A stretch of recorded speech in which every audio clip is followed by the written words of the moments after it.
Bueno, ¿qué tal? ¿Cómo están? La idea va a ser trabajar hoy algunos aspectos que estuvimos charlando en el Zoom relacionado a la psicosis. Nosotros estuvimos viendo la psicosis desde la perspectiva del 6-10 o del DSM-4, en donde veíamos que el manual de clasificación describe la psicosis como trastornos psicóticos y esquizofrenia, o esquizofrenia y otros trastornos psicóticos, y da lugar a una serie de trastornos, el trastorno esquizofreniforme, el trastorno psicótico breve, el trastorno esquizoafectivo, el trastorno esquizofrénico. Y dentro de los trastornos, dentro de la esquizofrenia, plantea, bueno, trastorno esquizofrénico subtipo paranoide, trastorno esquizofrénico subtipo residual, trastorno esquizofrénico subtipo catatónico y trastorno esquizofrénico subtipo indiferenciado. Básicamente estos son los trastornos que nos interesan trabajar desde la perspectiva descriptiva, pero todos, para que desde la perspectiva psiquiátrica sean pensados como algo del orden del trastorno psicótico, tiene que estar atravesado por esto que decíamos dentro de los criterios diagnósticos de la esquizofrenia, están planteados como el criterio A. ¿Sí? Dentro del criterio A, ustedes recuerdan que había 4 elementos, ¿sí? Uno que tenía que ver con el campo de las alucinaciones, los delirios,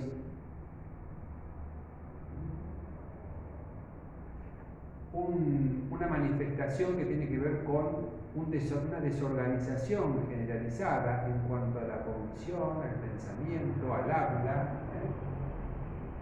un estado entonces desorganizado,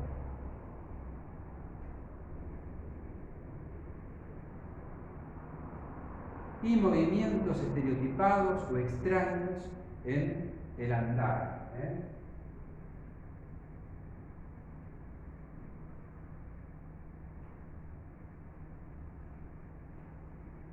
Movimientos estereotipados. Y en el criterio B había un déficit, vamos a sintetizarlo, había un déficit en el campo social e interpersonal.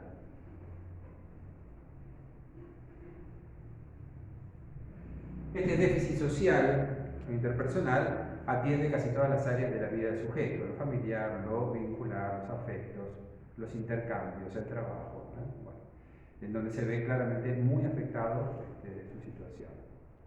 Decíamos que con un elemento del criterio A y el criterio B claramente es suficiente para el diagnóstico de la psicosis. Va a depender también del modo en que se pongan en juego estas variables, en qué tipo de esquizofrenia o en qué tipo de psicosis es. Decíamos, los trastornos esquizofreniformes se diferencian de los trastornos esquizofrénicos por la duración. Y hablábamos de una duración de 6 meses. 6 meses en el caso en donde no haya un tratamiento psicofarmacológico que acorte este tiempo. Y si es menos, estamos hablando de un mes o estamos hablando de algunas semanas, estamos hablando de un trastorno esquizofreniforme, con las mismas características, pero más corto en el tiempo. Y decíamos que si alguna situación de índole emocional se pone en juego en el momento del desequilibrio, del desborde, de lo que vamos a denominar brote, como los brotes de las plantitas, si hay algo previo a eso, directamente vinculado con una pérdida, con una situación amorosa, con una situación emocional, con una situación afectiva, entonces estamos hablando de un trastorno esquizoafectivo. Todo tiene que ver con esa palabra esquizo, que quiere decir disociado, quiere decir dividido. Como que hay una realidad asociada a otra realidad que no estaría adecuado a los cánones de lo que la realidad, o lo que entendemos por la realidad objetiva. Disociado, por eso se habla de disociación, de división. Esquizo, o sea, dividido. Y básicamente hablábamos y nos centrábamos en la cuestión de las esquizofrenias y decíamos, dentro de las esquizofrenias, cuando hay una importante capacidad de delirio, sobre todo de delirio de tipo persecutorio. El delirio persecutorio tiene que ver con una sensación de autorreferencia, de complot, una sensación que el sujeto manifiesta de ser como indefectiblemente aniquilado por otro, y ese otro va tomando distintas características, distintas dimensiones. Puede ser la policía, puede ser la KGB, puede ser los extraterrestres, puede ser la tecnología. Hay otro que lo persigue, y que lo persigue para destruirlo. ¿Sí? Y por ende el temor y la sensación persecutoria y la sensación autorreferenciada. El paciente refiere sentir que le roban los pensamientos, que le leen la mente, que se está hablando de él, que cuando entra en algún lugar todos están ocupados en lo que él hace o en lo que él dice, porque justamente están los perseguidores dando vuelta y se siente que hay algo que se pone en riesgo. Esto genera una gran tensión, una gran angustia, una desesperación, y en esa desesperación, bueno, opera esto del desborde psicótico. Decíamos, cuando hay delirios constituidos, elaborados, acompañados de alucinaciones o no, pero por lo general hay alucinaciones de tipo auditivas. O sea, el sujeto refiere escuchar voces, o que salen voces de algún elemento, como puede ser la computadora, la radio, la tele, y le hablan a él, y le dicen lo que tiene que hacer, o simplemente lo insultan, o simplemente lo cuestionan. Y acá estamos hablando justamente de un tipo de esquizofrenia, que es la esquizofrenia que figura como paranoide.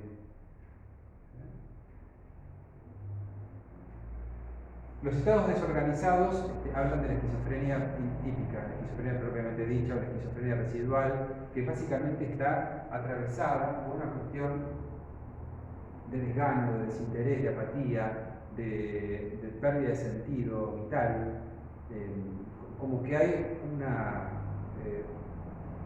vamos a ponerlo, como un aplastamiento general,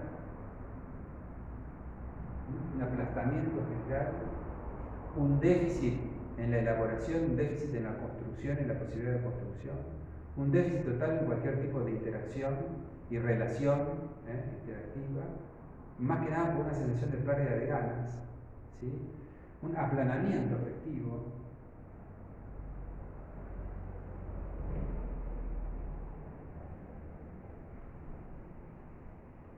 El sujeto se muestra reacio a cualquier tipo de vínculo afectivo, más bien es distante, más bien es poco comprometido, no le interesa mucho lo que está pasando, y sobre todo si tiene que ver con una cuestión de índole familiar, personal, interpersonal. El sujeto, el paciente esquizofrénico subtipo residual, impronta como un sujeto que estuviera depresivo, muy depresivo, asociado como a un estado de sinsentido, a ciertas extrañezas en su forma de pensar, en su forma de relacionarse, más bien encerrado, ensimismado y muy aplanado, cognitiva y afectivamente, como si hubiera una pérdida de recurso cognitivo y afectivo. Y después vamos al otro modelo de la esquizofrenia, que es la catatónica, en donde lo que se pone de manifiesto básicamente son los movimientos estereotipados. Y decíamos, ¿sí? Hay como ciertos movimientos particulares de estos pacientes en donde la rigidez del cuerpo ocupa un lugar importante. La rigidez como estatuas o movimientos muy rígidos en donde el paciente siente que siente. Básicamente no se puede mover. Y es bastante reticente a que cualquier otro lo mueva o movilice su rigidez, porque insisto, quedan en posiciones bastante extrañas, justamente, tiene que ver con su cuadro psicopatológico.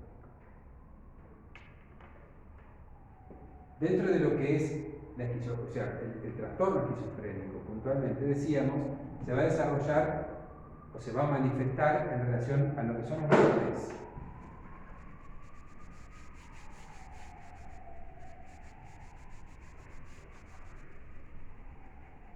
Esto yo no me quiero detener mucho en los criterios diagnósticos del DSM-4, porque lo tienen, lo pueden leer y ya lo estuvimos trabajando bastante en los Zoom, con lo cual no me parece apropiado redundar en esto, sí volver un poquitito sobre la cuestión antes de entrar en la otra perspectiva, en la perspectiva psicoanalítica de cómo pensamos la psicosis. Pero vamos a esta cuestión del brote, porque dentro de lo que es el lenguaje psiquiátrico, nosotros vamos a entrar en esta dinámica y tenemos que entender de qué nos hablan cuando nos hablan que un paciente ha tenido un brote, o viene teniendo brotes, o está en una determinada fase de brote. Esto lo estuvimos hablando también. Vamos a hacer una línea así, punteada, en donde nosotros entendemos que esta línea punteada es el estado normal. Esto es una cuestión a los fines pedagógicos, esto no existe, pero vamos a pensarlo así como si esta línea fuera la línea de la normalidad, ¿no? Y decimos, el sujeto en un momento genera un estado en donde se ensimisma, empiezan a haber rarezas, empieza a haber como una ideación bastante extraña, no llega a ser un delirio, pero empieza a haber un comportamiento, una ansiedad particular, un estado de nerviosismo, un estado de pérdida de las relaciones con las personas y con los ámbitos en donde el sujeto se relacionaba. Muchas veces ahí es donde el sujeto pierde el trabajo o renuncia o se va, y se encierra, cambia su estilo de vestimenta, cambia sus expresiones, ¿sí? Cambia su forma de relacionarse con los demás, y esto lo llamamos, recuerda que lo habíamos trabajado, fase prodrómica. ¿No?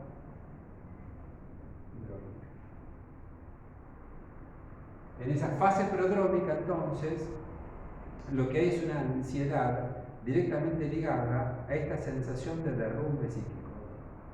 Todo lo que hasta ahora el sujeto había más o menos organizado dentro de su mundo psíquico se empieza a derrumbar. Entonces lo que siente es una gran tensión, una gran ansiedad, un ensimismamiento y como un bloqueo, como si fuera una distancia afectiva y vincular con todo el entorno que hasta ese momento formaba parte de su vida. Afectos, amigos, novias, novios, trabajo, facultad, todo lo que tiene que ver con la esfera de su vida en este momento pierde el sentido. Pierde el sentido y el sujeto cambia su comportamiento, su gestualidad, su forma de hablar. ¿Sí? En un momento el sujeto empieza a elaborar el motivo por el cual todo eso cambia, y ese motivo por lo general es la base del delirio, es lo que va a de alguna manera expresarse delirantemente y alucinatoriamente, y acá ya vamos a entrar en lo que se denomina fase activa.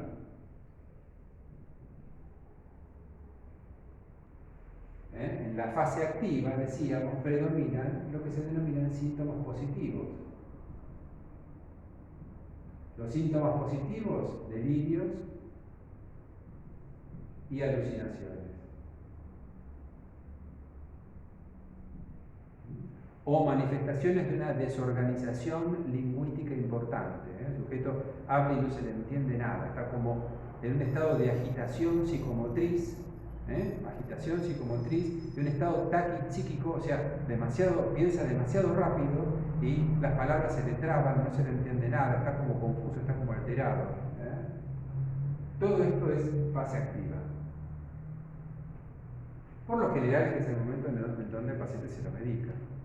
Por eso decía el DSM-4, 6 meses, pero si el tratamiento es eficaz, dura menos el brote. Pero vamos a pensarlo así, sin medicar, como para pensarlo, dentro de toda la estructura de lo que es el brote psicótico. Esto dura un tiempo y los síntomas positivos empiezan a ir, se moligera un poco el delirio, bajan un poco el nivel de las alucinaciones, sobre todo auditivas, y empieza el paciente a tener como un bajón emocional, anímico, como que empieza a aparecer algo que es parecido a una depresión, que lo vamos a denominar fase residual, en donde lo que predomina son los síntomas negativos. ¿Cuáles son los síntomas negativos? Bueno, decíamos, apatía, abulia, sin sentido vital, aplastamiento,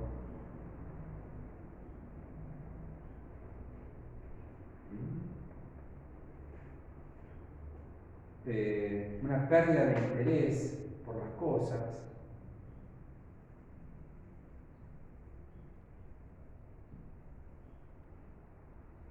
Y todavía van quedando algunos residuos delirantes o alucinatorios, mínimos, pero todavía el paciente sigue estando, por eso no es una depresión, es un estado, una fase residual del brote psicótico. Todo esto, decía, el DSM-4 tiene que durar no menos de 6 meses. Fíjense que yo seguí para abajo con esto. Seguí para abajo con esto porque después del brote, cuando concluye todo el episodio, todo el brote psicótico, va a haber entre lo que antes era la normalidad para el sujeto y lo que es ahora una pérdida bastante importante, vamos a poner la pérdida, bastante importante de todo lo que tiene que ver con sus relaciones, sus vínculos y su capacidad social, su capacidad afectiva. Hay como una secuela de ese brote que tiene que ver con la pérdida afectiva y cognitiva general.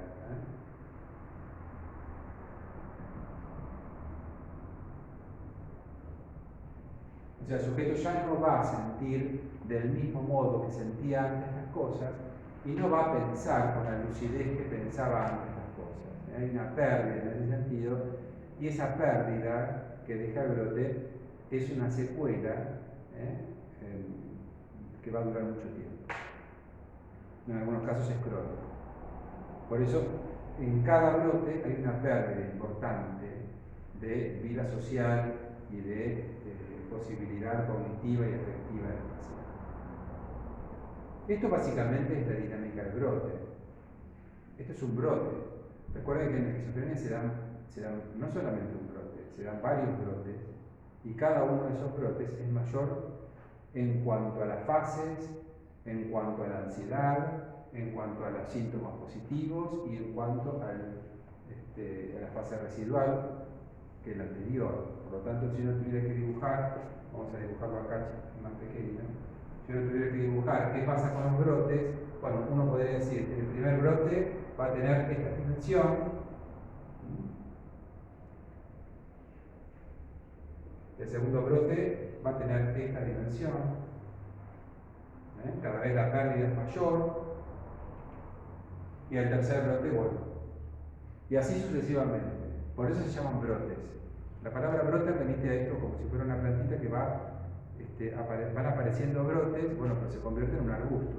O sea, cada brote genera un estado de mayor pérdida, mayor secuela, mayor distancia social, hasta que en algún punto empieza lo que se denomina cronificación del paciente, que es cuando vemos que el paciente ya constantemente ya no puede dejar de tener cierto estado delirante, cierto estado alucinatorio, cierto estado de rareza, sobre todo en pacientes que tienen algunos años de padecimiento psíquico, aún estando medicados. La cuestión de la medicación va a ser un capítulo que me interesaría que ustedes lo trabajen el año próximo en psicofarmacología, porque es interesante cómo se trabaja con los fármacos. Hay fármacos, yo les decía la vez pasada, que trabajan en este ámbito de la fase, digamos, de brote. Hay otros que son directamente, se medican en la fase activa, hay otros que se medican en la fase residual, hay veces que se toma más de uno, y bueno, todos estos medicamentos también generan algunos efectos no deseados que tienen que ser contrarrestados con otros medicamentos. Por eso no se asusten si van a acompañar a un paciente esquizofrénico y tiene que tomar varios medicamentos. No es que está sobremedicado, sino que bueno, tiene que haber un espectro bastante amplio para cubrir todas las requisitorias del paciente. Esto básicamente en lo que nosotros entendemos como fenomenología. Esto que tiene que ver con la descripción Estos después se van a llamar fenómenos elementales en psiquiatría, en algún punto también dentro de lo que son las ciencias médicas. Fenómenos elementales, hablamos de delirio, alucinación y desorganización psíquica importante. Pero yo insisto con esto, para poder hacer una distinción. En el DSM-4, para entender que hay un tipo de psicosis, cualquiera de los tipos que habíamos comentado al principio, tiene que haber delirio, alucinación o un estado de agitación psicomotriz aguda.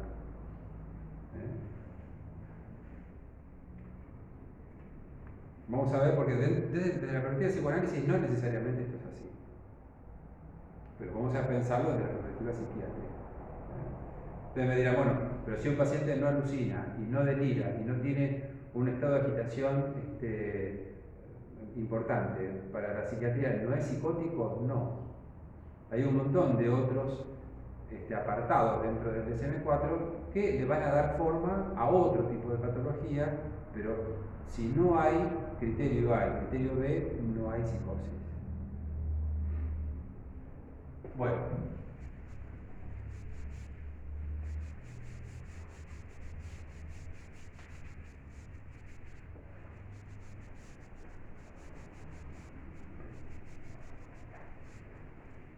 Yo no lo quiero complicar mucho con lo que estuvimos viendo desde la perspectiva psicoanalítica, pero sí tenemos que hacer algunas distinciones que nos parecen importantes porque nosotros vamos a trabajar desde una perspectiva en donde si nos centramos en la cuestión del sujeto y nos centramos en la cuestión de un sujeto que porta una estructura psíquica y entendemos que lo que se pone de manifiesto en ese cuadro psicopatológico, sea cual fuera, tiene que ver con algo del orden de la estructura, o sea, cómo el sujeto se constituyó psíquicamente.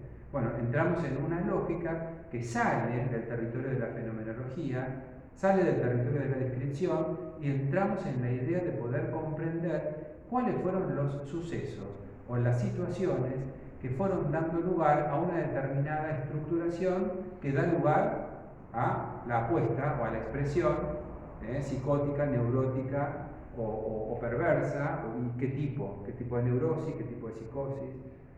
Y acá yo no me quiero meter mucho con conceptos muy complejos, porque esto lógicamente refiere a una complejidad muy grande, pero sí quiero atender a algunas cuestiones que me parece que son puntuales para entender esta lógica. Algunas cosas ya las estuvimos viendo, las estuvimos charlando, las estuvimos viendo en algún otro material para la otra materia, pero vamos a focalizar en algunas cuestiones. Yo acá les traje, hay 3 materiales que me parece que ustedes van a, capaz que se los dejo en la fotocopiadora, después lo vamos a tratar en el Zoom y vamos a ver qué hacemos con esto. Hay un texto, por ejemplo, de Curas de Meuler y Resniski, en el texto Acompañante Terapéutico, Actualización Teórico-Clínica, que me parece que es muy interesante, se llama La psicosis, patologías del no ser. Y acá las autoras están trabajando sobre una perspectiva bastante freudiana de lo que son las psicosis. Nosotros tenemos en el módulo, ustedes tienen en el módulo, 2 textos de Freud. Uno se llama La pérdida de la realidad de las neurosis y la psicosis, y otro es Neurosis y psicosis. Son 2 textos del año 1920, en donde Freud da algunas consideraciones que dan lugar a pensar cómo se empezó a pensar la cuestión de la psicosis allá por esos años. Ojo, en esos años, estamos hablando de 1920, había todo un movimiento psiquiátrico muy fuerte en relación a la esquizofrenia. Es más, venía siendo como la patología más interesante en el campo de la medicina psiquiátrica. De hecho, habían 2 autores, Kraepelin, que nosotros lo vimos en la historia de la psiquiatría, y Bleuler, que venían trabajando puntualmente con la esquizofrenia, con las características de la esquizofrenia. Se venía trabajando mucho con eso. Freud sale de la cuestión de la esquizofrenia y él se engancha mucho con la paranoia, porque a Freud le interesa mucho el delirio, justamente por la capacidad del delirante de poder elaborar simbología en relación al delirio. Pero la pregunta de Freud es, bueno, ¿de qué habla el paciente cuando delira?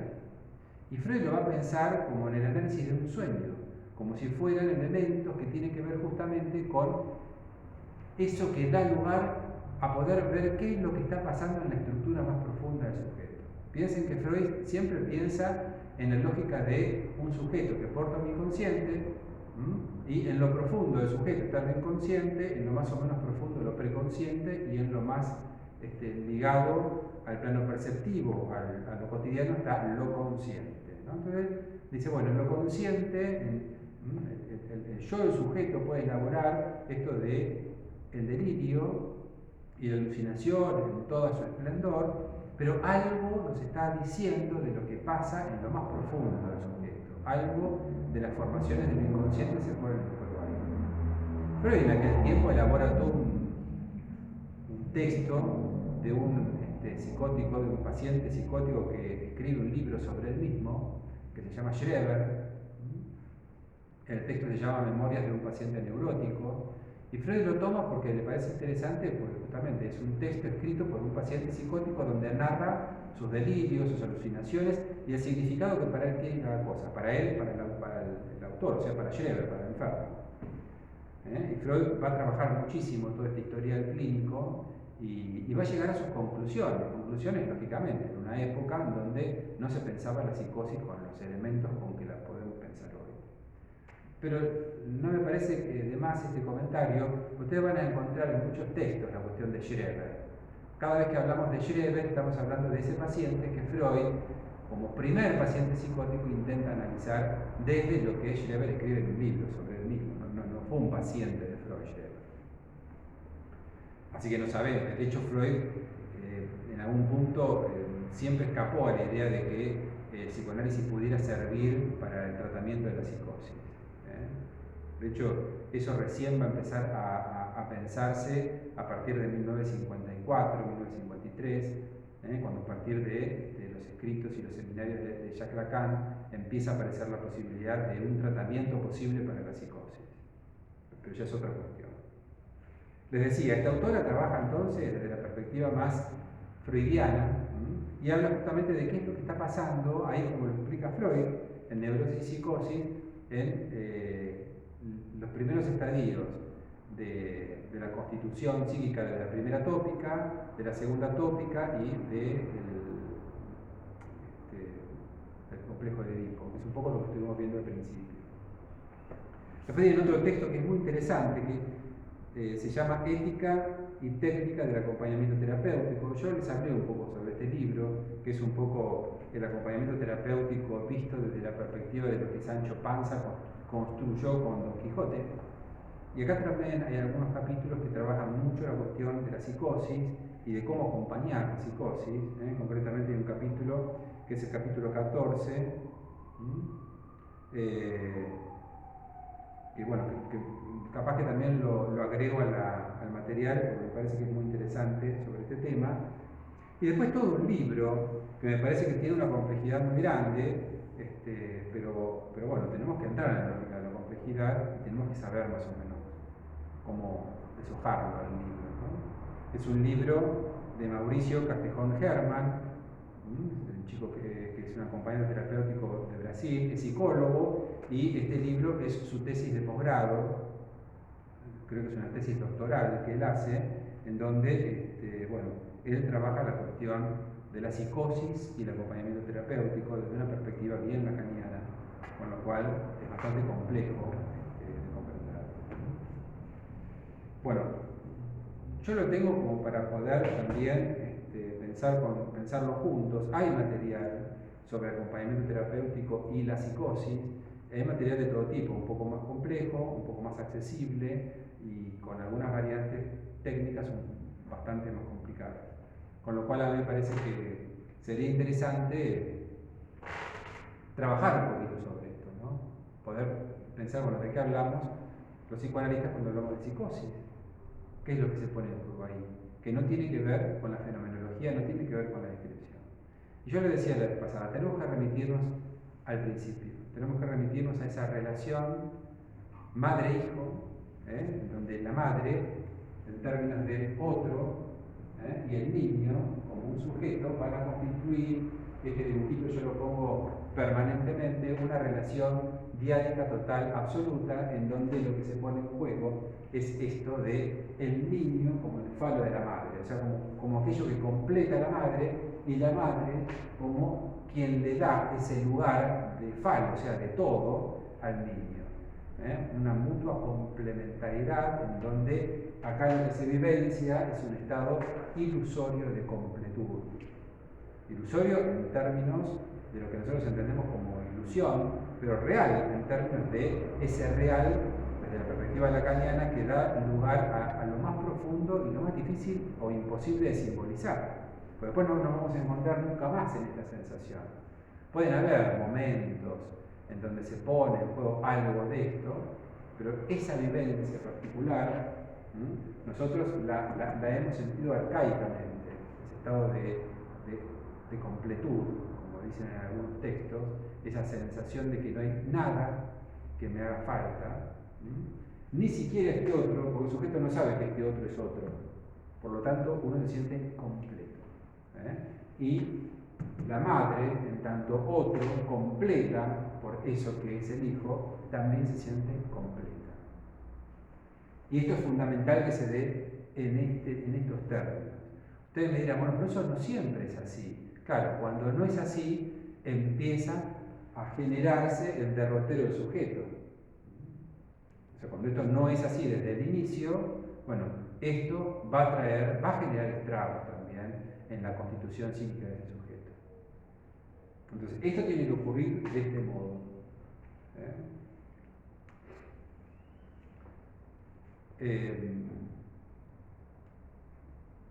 Vamos a hacer un paréntesis acá y continuamos en un ratito.